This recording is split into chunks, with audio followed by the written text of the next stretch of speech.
아무도 고통을 피할 수는 없습니다. 이 사실은 부처님께서도 가장 먼저 인정한 진리이며 우리가 살아가는 삶의 조건이기도 합니다. 우리는 몸이 아프기도 하고 마음이 상처받기도 하며 예상치 못한 일 때문에 무너질 것 같은 순간을 겪기도 합니다. 불교에서는 이것을 고라고 부릅니다. 고통은 우리 삶의 바탕에 깔린 현실이며 살아있는 사람이라면 누구나 겪게 됩니다. 하지만 불교가 말하는 핵심은 바로 다음 문장에 있습니다. 고통은 피할 수 없지만 그 고통에 어떻게 반응할지는 우리가 선택할 수 있다는 것입니다. 이 말은 단순한 위로가 아니라 삶을 바꾸는 근본적인 지혜입니다. 예를 들어 손가락을 베었을 때 고통은 자동으로 찾아옵니다. 상처가 나면 아픈 것은 자연스러운 일입니다. 하지만 그 후에 우리가 어떤 감정을 붙이고 어떤 행동을 선택하는지는 완전히 다릅니다. 어떤 사람은 이 정도 상처쯤은 금방 낫겠지라고 생각하며 담담하게 대처합니다. 반대로 어떤 사람은 왜 하필 지금? 왜 나한테 이런 일이 생기지? 라며 화를 내거나 불안을 느끼기도 합니다. 같은 상처, 같은 통증이지만 어떤 마음으로 바라보느냐에 따라 고통의 크기와 지속 시간이 완전히 달라집니다. 불교에서는 바로 이 부분을 반응의 선택이라고 설명합니다. 우리는 고통을 완전히 없앨 수는 없지만 그 고통이 우리 마음속에서 어떻게 자라나는지는 통제할 수 있습니다. 고통을 경험한 후 그것을 더 크게 키우는 것도 나이고 그 고통을 관찰하고 흘려보내는 것도 나입니다. 어떤 일이 생겼을 때 마음속에서 즉각적으로 반응하는 감정, 짜증, 분노, 두려움, 걱정이 올라오는 것은 자연스러운 일입니다. 하지만 불교에서는 그 감정들이 올라왔다고 해서 반드시 그 감정대로 행동할 필요는 없다고 말합니다. 감정은 하늘의 구름처럼 생겼다가 사라지는 것일 뿐 우리의 주인이나 지배자가 아닙니다. 우리는 감정의 주인이고 감정을 바라볼 수 있는 사람입니다. 이 점을 깨닫는 순간 마음은 훨씬 자유로워집니다. 예를 들어 직장에서 상사가 이유 없이 화를 냈다고 가정해 봅시다. 그 순간 마음속에서 올라오는 감정은 자연스럽습니다. 억울함, 분노, 답답함이 올라올 수 있습니다. 하지만 이때 두 가지 선택이 있습니다. 첫 번째는 감정이 시키는 대로 따라가는 것입니다. 나한테 왜 이래? 이러니까 내가 회사가 싫지, 오늘 하루 다 망쳤어라고 생각하며 감정이 점점 커지는 방향으로 움직일 수 있습니다. 두 번째 선택은 잠시 멈추는 것입니다. 지금 내 마음에 이런 감정이 올라오고 있구나. 하지만 내가 곧바로 반응할 필요는 없지. 감정은 그냥 감정일 뿐이야. 이렇게 바라보는 순간 감정은 점점 힘을 잃습니다. 부처님은 바로 이 잠시 멈추는 힘을 가르치셨습니다. 고통이 왔다고 해서 바로 따라가지 않고 그 고통을 바라볼 수 있는 능력. 이 능력이 바로 마음의 자유입니다. 불교에서는 수행이라는 표현을 많이 사용합니다. 수행은 절에 가서 앉아있는 것만을 말하는 것이 아닙니다.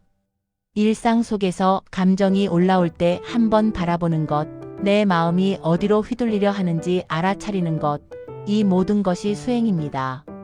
고통이 올라올 때 고통을 바라보고 그 고통에 반응을 더하지 않는 것, 이것이 바로 삶을 점점 가볍게 만드는 길입니다.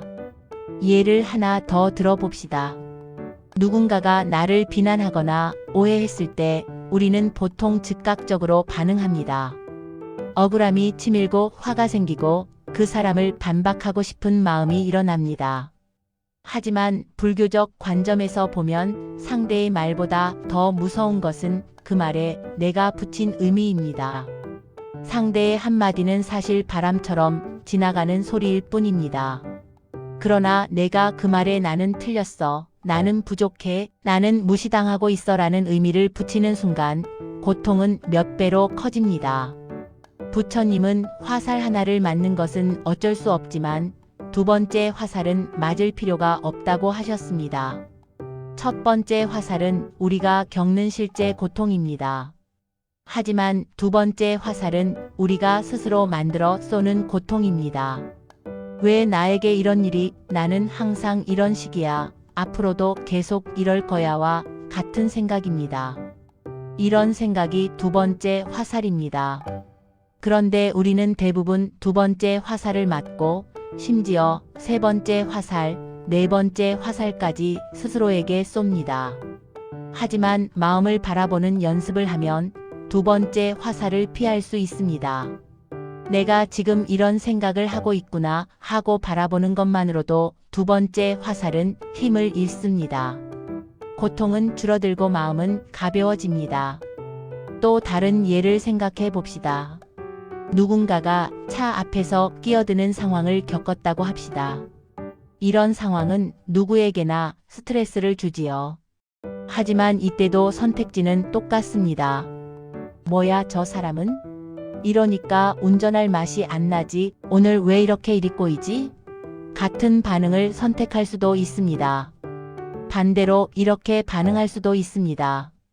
내가 오늘 조금 조급했나 보다. 저 사람도 사정이 있었겠지. 이 순간도 곧 지나가겠지. 실제로 어느 마음을 선택하느냐에 따라 남은 하루가 완전히 달라집니다. 감정이 감정을 부르고 반응이 또 다른 반응을 부르기 때문에 작은 선택 하나가 나비 효과처럼 큰 차이를 만들어냅니다. 불교에서는 이 모든 과정을 마음 챙김이라고 부릅니다. 마음 챙김은 마음을 억누르거나 감정을 없애는 것이 아니라 감정이 생길 때 그 감정과 거리를 두고 바라보는 힘입니다. 고통을 없애는 것이 아니라 고통과 함께 숨쉬는 법을 배우는 것입니다. 고통이 일어나는 순간 그 고통에 끌려가지 않고 스스로 중심을 유지하는 것. 이것이 바로 불교가 말하는 자유입니다. 사실 우리의 삶을 돌아보면 우리가 겪는 고통 그 자체보다 그 고통에 우리가 더 씹힌 감정과 생각 때문에 더 힘들어진 경우가 많습니다. 걱정을 키우고 불안을 키우고 분노를 반복하며 스스로 마음속에서 고통을 자라나게 했던 순간들. 그러나 마음을 바라보는 힘이 생기면 우리는 더 이상 고통을 키우지 않게 됩니다. 고통은 여전히 있지만 마음은 더 이상 흔들리지 않습니다. 이것이 바로 고통을 완전히 없애지 않아도 행복해질 수 있는 이유입니다. 그리고 이 지혜는 누구나 배울 수 있습니다.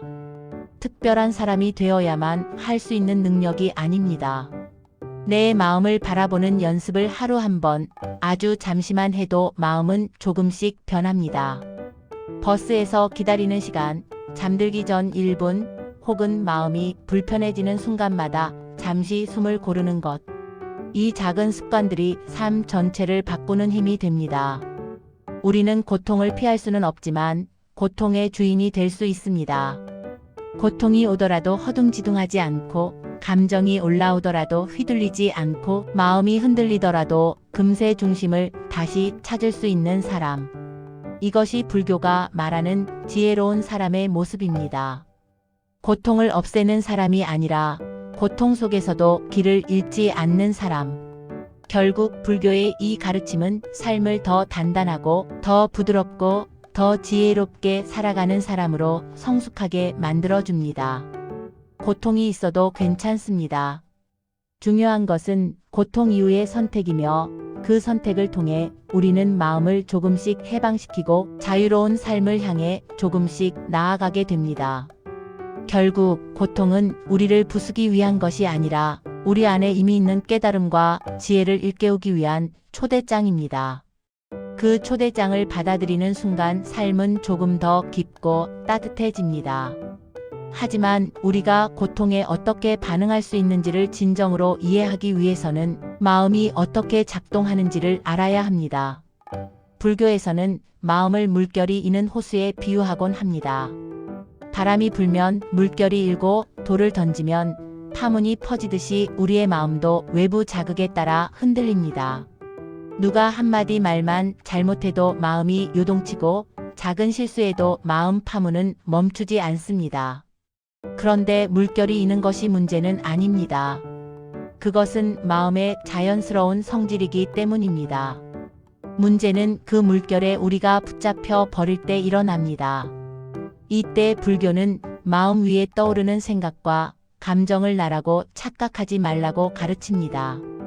배가 흔들려도 그 배를 타고 있는 사람은 배 전체가 자신이라고 생각하지 않듯 마음이 흔들린다고 해서 그 흔들림이 곧 나는 아닙니다.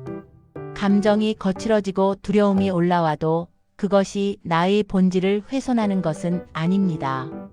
다만 마음이라는 호수가 잠시 흔들리고 있을 뿐입니다. 이 사실을 인식하는 순간 우리는 고통에 대한 반응을 훨씬 부드럽게 선택할 수 있게 됩니다. 예를 들어 슬픔이라는 감정이 찾아올 때 대부분의 사람들은 나는 슬프다라고 말합니다. 하지만 불교식으로 바라보면 슬픔이 내 마음에 잠시 머물고 있다라고 표현할 수 있습니다. 아주 작은 문장 차이처럼 보이지만 이 두 문장의 세계는 완전히 다릅니다.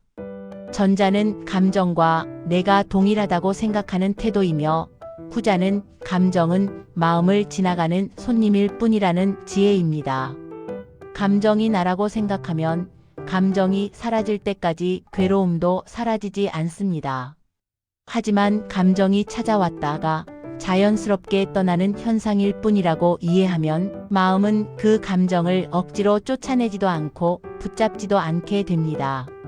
그러면 감정은 자연스레 가벼워져 흘러갑니다. 불교에서는 이것을 무상의 법칙이라고 합니다. 모든 것은 머무르지 않고 변한다는 뜻입니다. 우리가 느끼는 고통도 변하고 우리가 붙잡고 있는 상처도 변합니다. 그런데 우리는 흔히 상처를 영원한 것처럼 여기고 감정도 평생 갈 것처럼 걱정합니다. 이러다 내가 무너지는 건 아닐까? 앞으로도 계속 이렇게 힘들면 어쩌지? 라는 생각이 만들어내는 불안 때문에 지금의 고통보다 몇 배는 더 큰 괴로움을 스스로에게 부여합니다. 하지만 무상을 이해하면 고통이 아무리 크게 느껴져도 이렇게 말할 수 있습니다. 이 감정도 곧 지나갈 것이다. 이 말 자체가 마음을 가볍게 합니다. 감정의 속성을 이해하면 감정을 억누를 필요도 두려워할 필요도 없습니다. 살아있는 한 감정은 자연스럽게 나타나고 사라집니다. 다만 그 감정을 바라보고 그 감정에 붙잡히지 않는 연습을 통해 우리는 고통과 함께 살아가는 법을 배울 뿐입니다. 불교의 위대한 지혜 중 하나는 바로 여기 있습니다. 고통을 없애는데 초점을 맞추지 않는다는 점. 오히려 고통을 있는 그대로 바라봄으로써 그 고통이 나를 지배하지 못하게 만드는 힘을 길러줍니다. 고통이 사라지기를 강요하는 마음은 오히려 고통을 더 크게 만듭니다. 반면 고통을 그대로 두는 태도는 고통을 더 빨리 흘러가게 합니다. 마치 손에 물을 움켜쥐려고 하면 더 빨리 흘러나가 버리듯 감정도 억지로 움켜쥐면 더 거칠어지고 놓으려고 하면 자연스럽게 사라집니다. 불교에서 말하는 놓아버림이란 바로 이런 경험적 지혜입니다. 억지로 버리는 것이 아니라 붙잡지 않음으로써 자연스레 놓여지는 상태. 그러나 이 과정은 하루아침에 이루어지지 않습니다. 날마다 마음을 바라보는 작은 연습, 고통에 올라타지 않으려는 작은 선택들이 모여 마음의 힘이 생깁니다. 휘둘리지 않는 마음, 고통 속에서도 길을 잃지 않는 마음이 바로 수행을 통해 자라나는 것입니다. 그리고 이 수행은 그 어떤 종교적 형식보다 우리의 삶 속에서 가장 빛납니다. 설거지를 하면서도, 아이를 재우면서도, 출근길 지하철 안에서도, 혼자 걷는 길 위에서도 수행은 이어집니다. 고통이 올라오면 지금 내 마음에 고통이 올라와 있구나 하고 알아차리는 것. 단 1초만 해도 충분합니다. 이 1초의 멈춤이 우리의 반응을 바꾸고 그 반응이 우리의 하루를 바꾸고 결국 삶 전체를 바꿉니다. 결국 불교가 말하는 진실은 아주 단순합니다. 고통은 삶의 일부지만 괴로움은 선택이다. 고통은 찾아오지만 고통이 나를 지배하게 둘지 아닐지는 내 마음이 결정한다는 뜻입니다. 이 지혜를 깨닫는 순간 우리는 더 이상 고통 앞에서 무력한 존재가 아닙니다. 마음을 바라볼 수 있는 존재이며 마음을 돌볼 수 있는 존재이며 마음을 자유롭게 만들 수 있는 존재입니다. 이 순간부터 고통은 우리의 적이 아니라 삶의 스승으로 변합니다.